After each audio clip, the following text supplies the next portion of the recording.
Certains quittent tout pour s'en aller découvrir le monde, d'autres pour fuir la société. Certains le font par désespoir ou à l'image d'un certain Don Quichotte pour combattre les moulins à vent. Et quand Jésus appelle clairement quelqu'un à le suivre, peut-on imaginer quels en seront les effets ?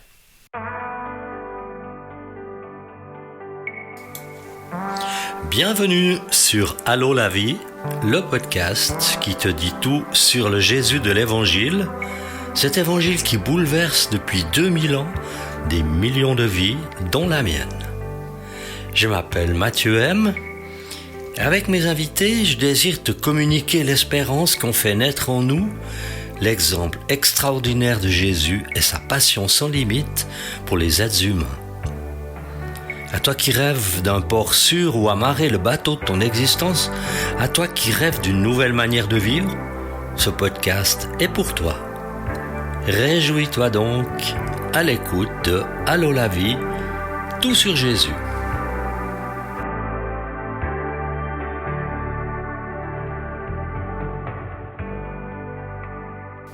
Dans ce tout nouvel épisode, je suis particulièrement heureux de te parler de l'appel à suivre Jésus.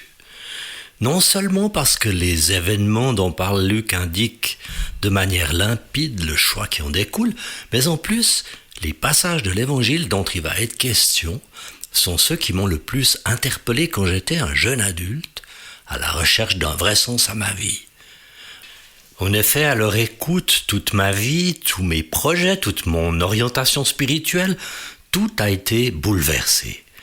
Quand j'ai ressenti profondément cet appel à servir Dieu, je me suis retrouvé placé devant un choix crucial qui a concerné tout ce que j'ai vécu depuis. Sans plus attendre, passons maintenant au sujet du jour. Jésus est donc en chemin avec ses disciples. Il traverse la région en direction de Jérusalem.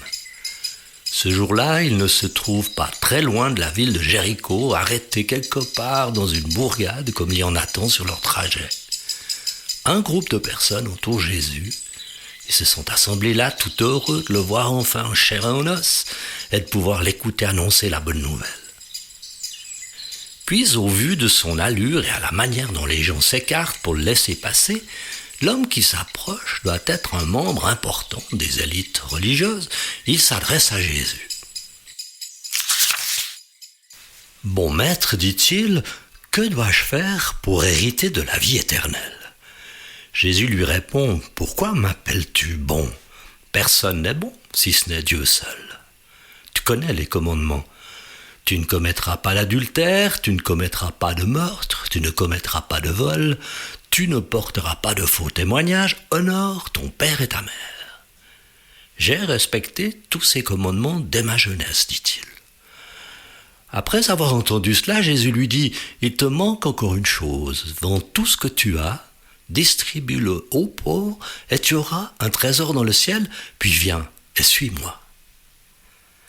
Lorsqu'il entend ces paroles, l'homme devient tout triste car il est très riche. Voyant qu'il est devenu tout triste, Jésus dit qu'il est difficile à ceux qui ont des richesses d'entrer dans le royaume de Dieu. En effet, il est plus facile à un chameau de passer par le trou d'aiguille qu'à un riche d'entrer dans le royaume des cieux. Ceux qui l'écoutent disent « Qui peut être sauvé ?» Jésus répond « Ce qui est impossible aux hommes est possible à Dieu. » Que penser de cette rencontre ? Dès ses premières paroles, quand il dit « bon maître », Jésus lui fait remarquer que seul Dieu peut se targuer d'être bon. Et pour répondre à sa question sur la manière d'hériter de la vie éternelle, Jésus parle à cet homme de sa vie spirituelle, de sa moralité. Tu connais les commandements, et il lui cite. Et cet homme tout fier assure qu'il a observé, fait tout ça depuis sa jeunesse. Jésus note sa réponse, c'est très bien, tu pratiques les commandements, tu as une position élevée, une notoriété, une autorité, tu fais partie de l'élite religieuse parmi les Juifs. Le chef commence à se dire en lui-même, ça y est, c'est bon, j'ai tout juste. Jésus le prend par surprise en ajoutant, mais il te manque encore une chose, Ah, il me manque quelque chose. Et quoi donc, se demande le chef. Bah oui, en effet, lui dit Jésus, vends tout ce que tu possèdes, distribue-le en aumône aux pauvres, ensuite viens, suis-moi. Ça, c'est un appel en règle auquel le chef ne s'attendait pas et se dit, mais qu'est-ce que j'irais faire avec ces itinérants qui suivent Jésus d'un lieu à l'autre? Oui, il est très méfiant quand même. Je ne vais pas vendre tout ce que je possède, donner tout ça à des pauvres, à des va-nu-pieds, pour ensuite suivre ce groupe, toujours en voyage, sans rien posséder, ni famille, ni endroit pour se poser. Ah non, pas question.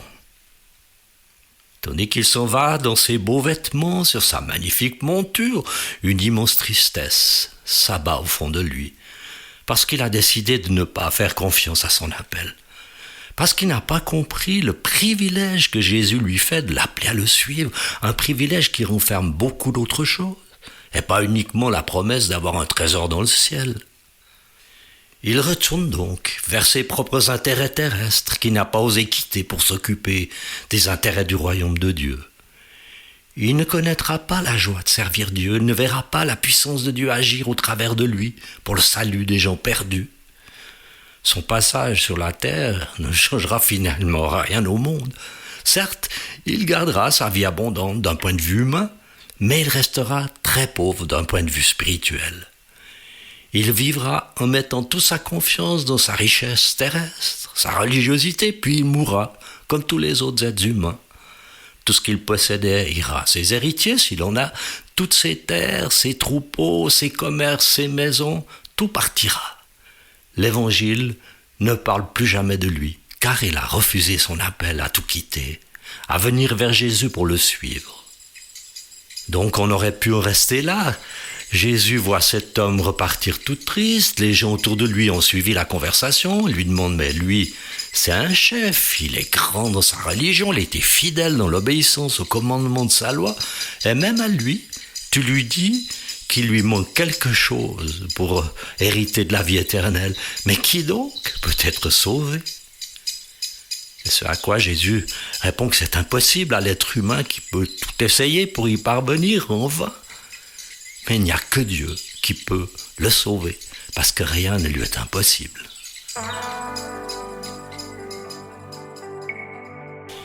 Si je fais un petit point sur ce qu'on a appris jusqu'à maintenant, on pourrait parler de la motivation de cet homme riche. La question qu'il pose à Jésus montre que certains parmi les riches sont bien disposés vis-à-vis de Dieu.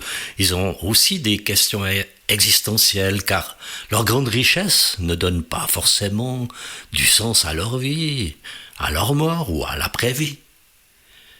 Cet homme qui est venu vers Jésus avait une vie d'obéissance aux commandements de Dieu et les observait dès sa jeunesse, mais sa religion ne le suffisait pas pour obtenir la vie éternelle. Même s'il aurait bien voulu, mais sans avoir à renoncer à cette fortune dans laquelle il se confiait, puisqu'elle lui apportait une vie aisée, certainement une bonne position sociale, aussi un certain pouvoir, et même une illusion de liberté. Alors il est reparti tout triste, parce qu'il a manqué quelque chose en ne suivant pas Jésus. Il a gardé sa religion, c'est bien important, sa position de chef. En revanche, il n'a pas expérimenté la joie de dépendre de Dieu seul, en lui laissant le contrôle total de sa vie. Concernant la réflexion de Jésus sur la difficulté pour les riches d'entrer dans le royaume de Dieu, on peut avoir de l'extérieur, en tant que pauvre matériellement, le sentiment que la personne comblée de richesse peut tout avoir, tout posséder, même le royaume de Dieu. Mais Jésus dit à cet homme que sans renoncer à tout cela, c'est impossible. Voilà, on a vu l'homme s'en aller tout triste et ce départ va en amener des questions très importantes dont Luc nous parle maintenant. Pierre dit alors, « Voici, nous avons tout quitté et nous t'avons suivi. » Jésus leur dit, « Je vous le dis, en vérité, personne n'aura quitté à cause du royaume de Dieu sa maison ou sa femme, ses frères, ses parents ou ses enfants, sans recevoir beaucoup plus, dans le temps présent et dans le monde à venir, la vie éternelle. » Jésus prend les 12 apôtres avec lui et leur dit, Nous montons à Jérusalem, et tout ce qui a été écrit par les prophètes au sujet du Fils de l'homme va s'accomplir. En effet, il sera livré aux non-juifs, on se moquera de lui, on l'insultera, on crachera sur lui, et après l'avoir fouetté, on le fera mourir. Le 3e jour, il ressuscitera. Mais les disciples ne comprennent rien à cela. C'est pour eux un langage obscur, des paroles dont ils ne saisissent pas le sens. Quelle leçon peut-on tirer maintenant de ce qui a été dit ? Les apôtres ont vu, comme tout le monde, ce qui s'est passé. Ils ont entendu la conversation entre Jésus et ce chef et comment elle s'est terminée. L'apôtre Pierre se tourne alors vers Jésus et dit « Ce chef-là, tu viens comme pour nous de l'appeler à tout quitter. » Mais voilà qu'il s'en va chez lui, comme si de rien n'était. Mais nous, quand tu nous as dit de te suivre, à moi, à mon frère, à Thomas, à Matthieu, aux autres, nous l'avons fait. Et tous nous avons quitté tout pour répondre à ton appel. Que va-t-il se passer pour nous maintenant ? Et Jésus répond alors qu'il n'y a personne qui a fait cela, qui ne va pas recevoir beaucoup plus dans cette vie présente. Et dans le futur, la vie éternelle, il aura un trésor. Il habitera dans le royaume des cieux, auprès du Père Céleste pour l'éternité. Alors pour conclure cet appel, quitte tout, viens, suis-moi, c'est un appel que Jésus a lancé à ce chef, un homme riche, et aussi à ceux qui sont devenus ses apôtres. Comme on a pu l'entendre, leurs réponses ont été très différentes, opposées même avec des conséquences également très différentes. L'un est retourné à ses choix personnels, tout triste, et les autres ont fait un grand pas de foi, en osant renoncer à tout pour servir le royaume de Dieu. Quand ces apôtres qui étaient déjà installés dans la vie ont osé faire ce pas, leur entourage a dû considérer que c'était un peu un suicide social ou un suicide économique, n'est-ce pas ? Mais au contraire, c'était de leur part un immense acte de foi. Jésus leur assure, vous qui avez démontré votre pleine confiance dans votre appel, vous ne manquerez de rien dans le temps présent. Dans l'éternité, vous habiterez dans la demeure que le Père Céleste vous a préparée, dans sa cité sainte magnifique. Et ce sont eux qui ont bouleversé le monde avec l'aide de l'Évangile, la parole de Dieu. Même sur le moment, ils sont restés très sceptiques quand Jésus leur rappelle sa future condamnation, suivi sa mise à mort à Jérusalem où leur voyage les conduit, et cette prophétie d'une résurrection au 3e jour.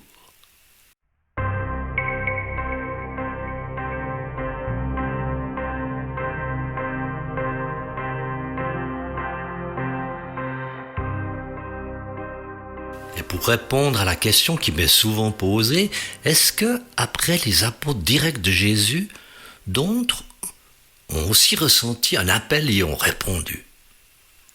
N'ayant pas de compétences en tant qu'historien, je ne peux que puiser dans différentes sources, essayer d'en tirer un premier témoignage. C'est celui d'un certain Pierre Valdès. Loin de nous, dans les années 1100, imagine un riche commerçant de Lyon qui vit, ce qui arrive à tous, la mort d'un ami proche. Ce décès le touche profondément, le pousse à réfléchir à sa propre vie. Un jour, en lisant l'Évangile, il se sent très concerné par ce passage dans lequel Jésus appelle un homme riche à tout laisser pour le suivre. Pour lui, il n'est pas question d'écouter sans agir. Il choisit donc de vivre selon les enseignements de Jésus, à l'exemple de ses premiers apôtres. À la stupéfaction de toutes ces relations, il distribue ses biens aux pauvres, commence à prêcher dans les rues, vivant de mendicité. Son credo, c'est une vie simple, l'obéissance à l'évangile, la prédication itinérante et le refus de l'accumulation de richesses. Et Valdès s'aperçoit rapidement que tous les gens ont besoin d'entendre les Écritures dans leur propre langue, non pas en latin, comme c'est la règle en ce temps-là dans la religion. Il fait donc traduire des extraits de la Bible en franco-provençal, la langue du peuple. Naturellement, un tel zèle pour l'Évangile ne reste pas sans effet. De nombreuses personnes, hommes et femmes, se trouvent inspirés à suivre son exemple. Ils s'appellent eux-mêmes les pauvres de Lyon. Durant cette période, que font les autorités ecclésiastiques de leur région? Dans un premier temps, elles laissent faire, tout en gardant un œil sur leurs activités. Mais peu à peu, Valdès et ses pauvres deviennent hautement suspects à cause de leur influence dans la population, leur prédication qu'ils pratiquent librement sans autorisation, leur traduction de la Bible et leur rejet de certaines pratiques de l'Église, notamment les indulgences et le culte des saints, leur valent d'être fermement condamnés, puis finalement ils sont excommuniés. S'ensuit alors de nombreuses persécutions qui les obligent à s'enfuir. Ils se retrouvent souvent dans des zones montagneuses du Piémont, du Dauphiné, en Provence, où ils maintiennent sans faiblir dans leur foi et leur tradition.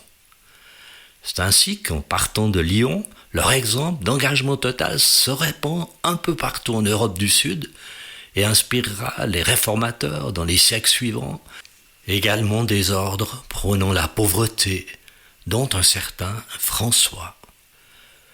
Comme l'apôtre Pierre l'a demandé à Jésus, « Et nous, qui avons tout quitté, que nous arrivera-t-il » Ces chrétiens zélés animent encore aujourd'hui ce qui s'appelle l'Église vaudoise.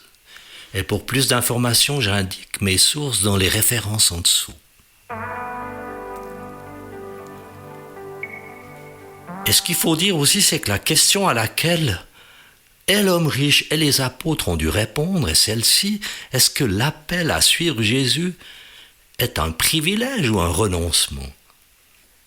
L'homme riche le voit comme quelque chose de trop difficile, qui lui demande d'abandonner la confiance placée dans ce qu'il possède, dans ce qu'il fait, pour plutôt placer sa confiance dans les promesses que Jésus lui a faites, et tu auras la vie éternelle, un trésor dans le ciel.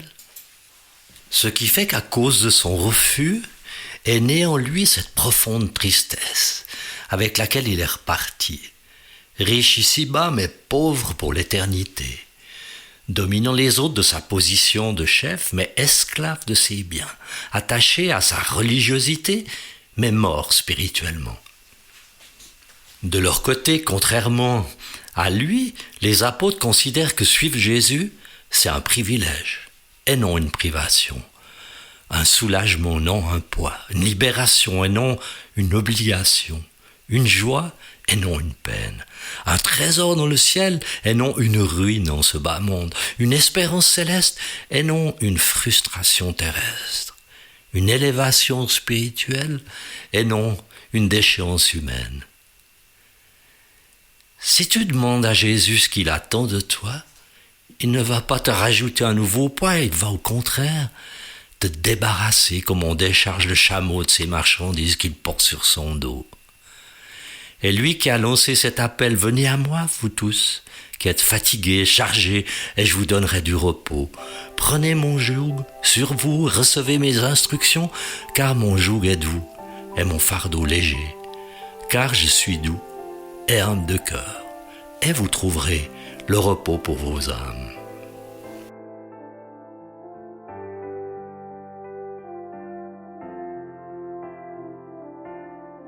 Voilà, c'est la fin de cet épisode. Merci de l'avoir écouté jusqu'au bout.